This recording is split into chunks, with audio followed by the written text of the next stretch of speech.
des trésors antiques aux cités perdues et temples cachés, les montagnes offrent une grande variété de découvertes étranges que vous ne trouverez nulle part ailleurs.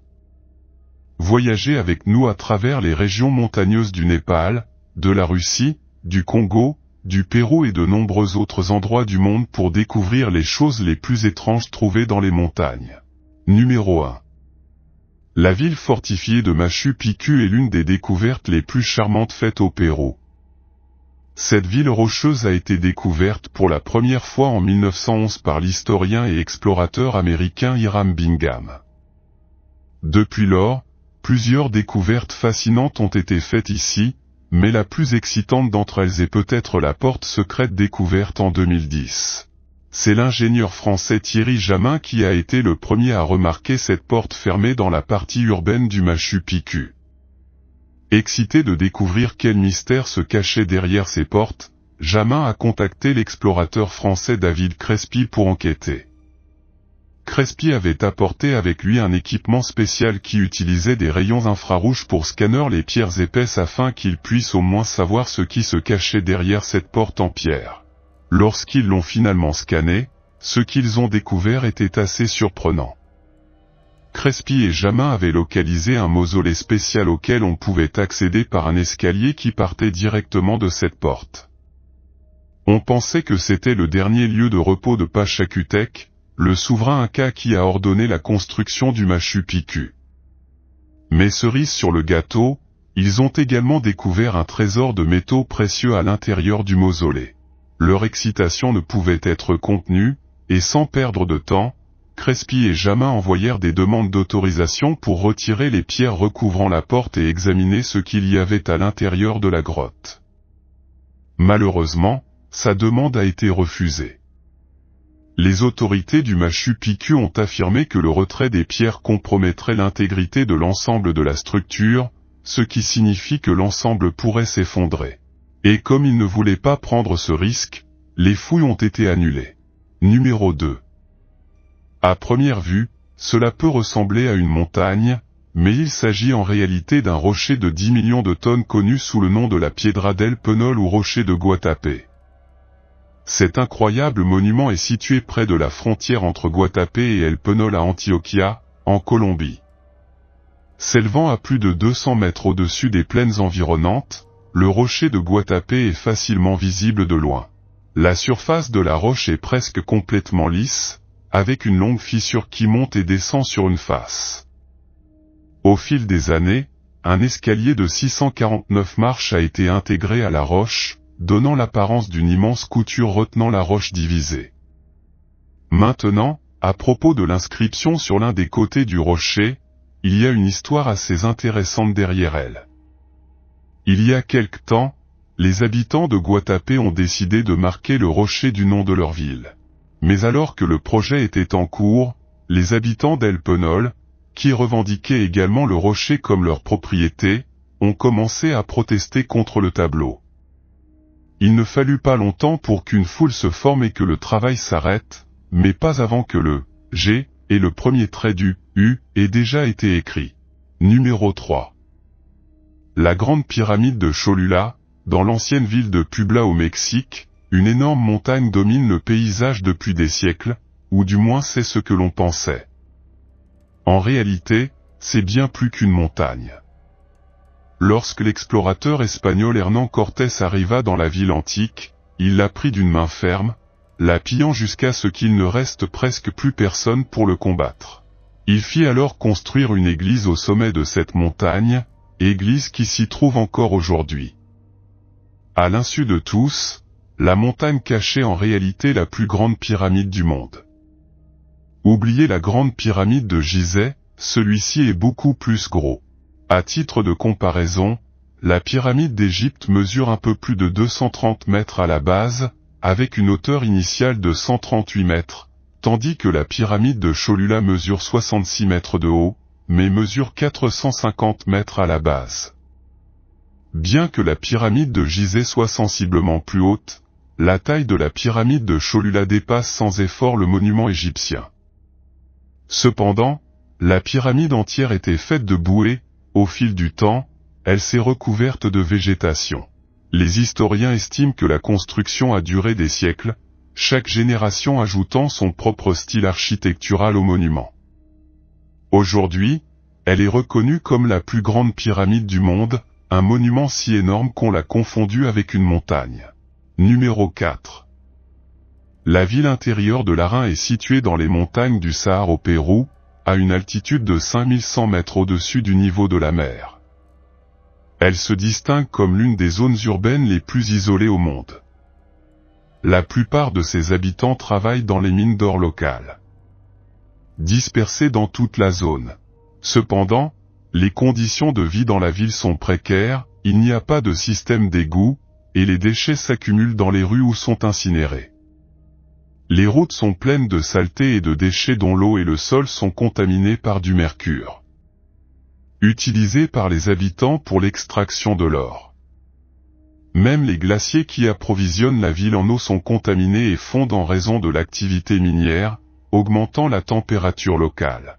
Malheureusement, ces conditions ont causé la mort des animaux locaux et de la rivière qui traverse la ville. Manque de poissons. Numéro 5. La ville de Whittier est située sur la côte sud de l'Alaska, aux États-Unis. Sa particularité est que 90% de sa population réside dans un seul bâtiment appelé Peak. Ce bâtiment résidentiel de 14 étages était autrefois une base militaire 1950, mais abrite actuellement des civils. La ville a une importance stratégique en tant que point de connexion, puisqu'elle est traversée par un tunnel, reliant l'Alaska à d'autres régions de l'Amérique du Nord. De plus, elle possède un port important dédié au transport de marchandises notamment du poisson et des produits pétroliers, ainsi qu'un aéroport qui le relie à d'autres villes de l'État. Numéro 6. Située dans la province de Cadix, au sud de l'Espagne, Setenil de las Bodegas est une charmante ville qui s'étend le long du détroit de la rivière Trigueiro. Ce qui la distingue des autres endroits est sa géographie particulière, au lieu d'être construite sur un terrain plat ou sur des collines, Setenil est coincée dans un terrain bas, entouré d'impressionnantes falaises et formations rocheuses qui s'élèvent au-dessus de la ville. Cet environnement naturel unique a inspiré ses habitants à adapter astucieusement les roches pour en faire une partie intégrante de leur architecture. En fait, de nombreuses maisons ont des toits et des murs formés par les roches elles-mêmes, créant ainsi un paysage urbain vraiment pittoresque et unique en son genre. Se promener dans les rues étroites de Setenil, c'est comme entrer dans un labyrinthe de contes de fées, où chaque coin révèle une nouvelle surprise visuelle. En plus de sa beauté naturelle époustouflante, la ville est ancrée dans l'histoire et la culture, avec une atmosphère qui invite les visiteurs à s'immerger dans son charme andalou traditionnel. Ainsi, Setenil de las Bodegas se distingue comme une destination qui allie harmonieusement la beauté naturelle à la créativité humaine, offrant une expérience unique et mémorable à tous ceux qui ont la chance de la visiter. Numéro 7. Lors d'un voyage audacieux dans la province chinoise du Sichuan et dans les imposantes montagnes, un aventurier intrépide relève le formidable défi de conquérir plus de 8000 marches. Cette ascension ardue mène à l'impressionnant Red Cloud Peak, un phénomène naturel unique, une flèche rocheuse divisée en deux moitiés. Depuis plus de 500 ans, cette flèche abrite deux petits temples bouddhistes également appelés Red Cloud Peak, reliés par un pont qui s'élève vers le ciel. Le mystère ne réside pas seulement dans la merveille architecturale, mais aussi dans la manière dont les constructeurs bouddhistes ont transporté les matériaux jusqu'à cette falaise verticale, une réalisation entourée d'énigmes. Des renforts récents garantissent que les structures résistent aux vents difficiles à de telles altitudes. Le temple au sommet du sommet attire les amateurs de drones, offrant une vue imprenable malgré les rafales de vent. Pour ceux qui évitent une ascension ardue, la magnificence du temple et la nature intacte environnante peuvent être admirées sans monter les marches difficiles. Fusion de l'artisanat ancien et de l'ingéniosité moderne, ce temple est un témoignage d'histoire, de mystère et de beauté naturelle. Rejoignez-nous pour des vues inégalées sur cette création remarquable et la nature sauvage immaculée qui l'entoure, un rappel que certaines merveilles valent le détour, même si elles sont vécues par procuration. Numéro 8. L'Académie bouddhiste Larungar, dédié aux enseignements bouddhistes en Chine, a été créée en 1980 et est finalement devenue la plus grande université bouddhiste au monde. Elle abrite environ 40 000 moines et nonnes, qui étudient les enseignements bouddhistes et accomplissent divers services communautaires à l'université. Malgré par sa taille, l'académie attire de nombreux étudiants de toute la Chine et du monde. Les bâtiments de l'académie sont caractérisés par les petites maisons rouges où résident les étudiants, situées sur les pentes des montagnes. Bien que l'académie dispose d'électricité, elle n'en dispose d'un système d'approvisionnement en eau, les étudiants doivent donc apporter l'eau des puits jusqu'à leur domicile. Numéro 9. Le temple suspendu de Hanshan en Chine audacieusement perché sur une falaise dans les montagnes Hengshan en Chine, le temple suspendu ou temple Shan Kong témoigne de l'ingéniosité et de la résilience extraordinaire de l'humanité. Construite il y a plus de 1500 ans sous la dynastie des Wei du Nord, cette merveille architecturale défie la gravité grâce à son emplacement apparemment délicat. Le temple suspendu comprend 40 pièces communicantes, reliées par des passerelles étroites et des poutres en bois encastrées dans le flanc de la falaise. Soutenu par ses structures robustes et ses formations rocheuses naturelles, le temple reste un lieu de culte incontournable pour le bouddhisme, le taoïsme et le confucianisme, reflétant une rare harmonie entre les grandes religions chinoises. À l'intérieur, des statues et des œuvres d'art représentent des divinités de ces religions, illustrant des valeurs spirituelles communes. Cette convergence de croyances au sein d'une structure singulière est une expression rare d'harmonie religieuse, reconnue au patrimoine mondial de l'UNESCO. Le temple suspendu attire les touristes prêts à affronter un escalier raide et étroit creusé dans le flanc de la falaise pour une ascension palpitante. Plus qu'une merveille architecturale naturelle, le temple suspendu est un témoignage de la foi humaine et de la détermination à surmonter l'adversité dans l'un des endroits les plus extraordinaires choisis comme domicile. Numéro 10. Le pont Rakotsbrück, également connu sous le nom de pont du diable, est un pont historique situé dans le parc Kromlo en Allemagne, près de la frontière avec la Pologne. Il a été construit au XIXe siècle, entre 1860 et 1861, par le prince Friedrich Hermann. Ce pont est célèbre pour sa conception architecturale unique car il s'agit d'un mince pont en arc de basalte qui forme un cercle parfait avec son reflet dans l'eau en contrebas. Le pont est situé au-dessus d'un petit lac et sa conception vise à créer une superbe illusion d'optique. Lorsque l'eau est calme, le reflet du pont dans le lac crée un cercle complet, ce qui en fait un lieu très photogénique et attractif pour les touristes et les photographes. Malgré son apparence fragile, le pont est suffisamment solide pour supporter le poids des personnes qui le traversent, même s'il est actuellement interdit de marcher dessus pour préserver sa structure. Rakotsbrück est un chef-d'œuvre de l'architecture paysagère et fait partie d'un parc plus vaste comprenant des jardins et des éléments architecturaux supplémentaires. Le parc est une destination touristique populaire et le pont est l'un des endroits les plus photographiés en raison de sa beauté unique. Numéro 11. Pamukkale est une destination naturelle et touristique située dans la province de Denizli, au sud-ouest de la Turquie. Elle est connue pour ses terrasses de travertin blanc, formées par des dépôts de calcium et de minéraux provenant de sources chaudes qui coulent à flanc de collines. Le nom, Pamukkale, signifie « château de coton » en turc, en référence à l'aspect blanc éclatant des terrasses. Les sources chaudes sont riches en minéraux et sont connues pour leurs propriétés curatives. Pamukkale est une destination prisée des touristes qui souhaitent découvrir la beauté unique du lieu et ses eaux thérapeutiques.